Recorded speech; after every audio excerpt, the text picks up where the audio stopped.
Loan moratorium अवधि मामले में सुप्रीम कोर्ट का फैसला आ गया है। कोर्ट ने आज कहा कि पूर्ण ब्याज की छूट संभव नहीं है क्योंकि यह जमाकर्ताओं को प्रभावित करता है। कोर्ट ने मोराटोरियम की अवधि बढ़ाने से इनकार कर दिया, लेकिन कहा कि मोराटोरियम के दौरान अवधि के लिए कोई चक्रवृद्धि ब्याज नहीं लिया जाएगा।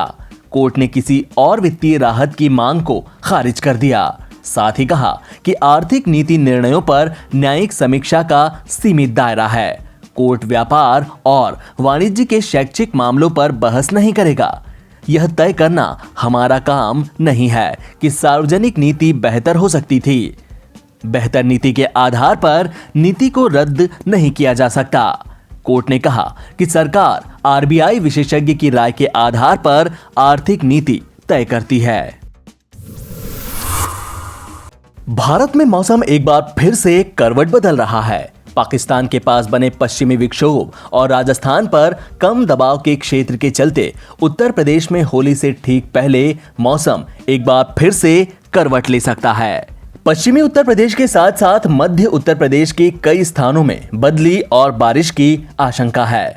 मौसम पूर्वानुमान एजेंसी स्काईमेट के मुताबिक मार्च का सबसे तगड़ा पश्चिमी विक्षोभ पहाड़ों पर भारी बर्फबारी के साथ तेज बारिश और ओलावृष्टि होगी।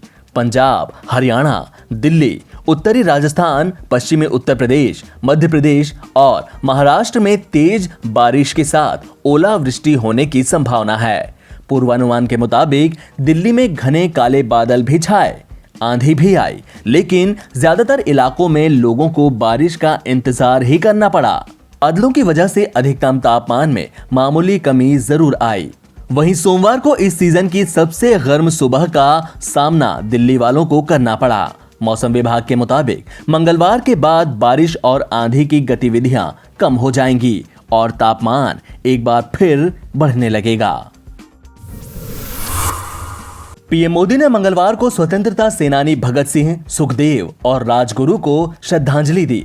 पीएम मोदी ने एक वीडियो शेयर करते हुए ट्वीट किया कि आजादी के क्रांति दूत अमर शहीद वीर भगत सिंह, सुखदेव और राजगुरु को शहीदी दिवस पर शत शत नमन।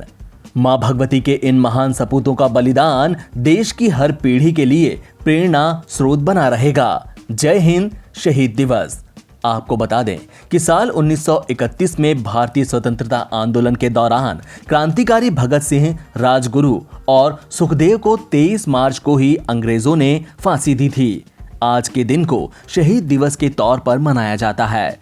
भगत सिंह का जन्म साल 1907 में हुआ था। बेहद कम उम्र से ब्रिटिश शासन के खिलाफ आवाज उठाने, साम्राज्य को निशाना बनाने के उनके क्रांतिकारी कदमों और महज 23 वर्ष की उम्र में फांसी दिए जाने से वह भारतीय स्वतंत्रता आंदोलन के उल्लेखनीय नायकों में से एक बन गए।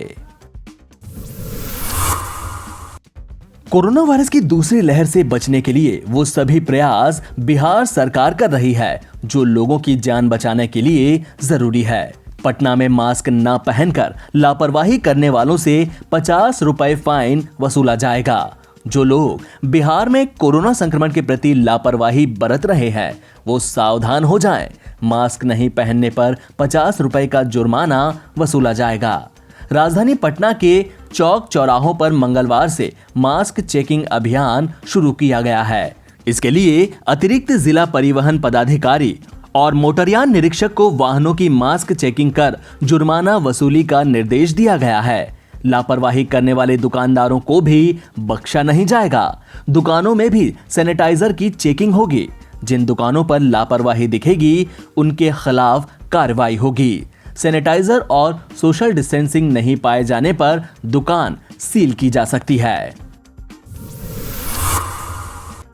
भारत में कोरोना वायरस महामारी की दूसरी लहर का कहर जारी है। देश में 5 राज्यों में कोरोना के बढ़ते मामलों ने सरकार की चिंता और बढ़ा दी है। इस बीच देश में कोरोना वायरस का ताजा आंकड़ा सामने आया है। केंद्रीय स्वास्थ्य मंत्रालय के ताजा आंकड़ों के मुताबिक देश में बीते 24 घंटे में कोरोना वायरस संक्रमण के 40,715 नए मामले दर्ज किए गए। इस दौरान 199 लोगों की कोरोना संक्रमण की वजह से मौत हो गई। इसके साथ ही देश में कोरोना वायरस के एक्टिव मामले भी लगातार बढ़ रहे हैं। केंद्रीय स्वास्थ्य मंत्रालय के आंकड़ों के मुताबिक देश में कोरोना वायरस संक्रमण के अब तक कुल 1,16,86,796 मामले सामने आ चुके हैं। हालांकि इनमें से 1,11,81,253 लोग कोरोना वायरस से रिकवर हो चुके हैं। देश में कोरोना के एक्टिव मामले बढ़कर 3,45,377 हो गए। भारत में कोरोना वायरस से अब तक कुल 1,60,166 लोगों की मौत हो चुकी है।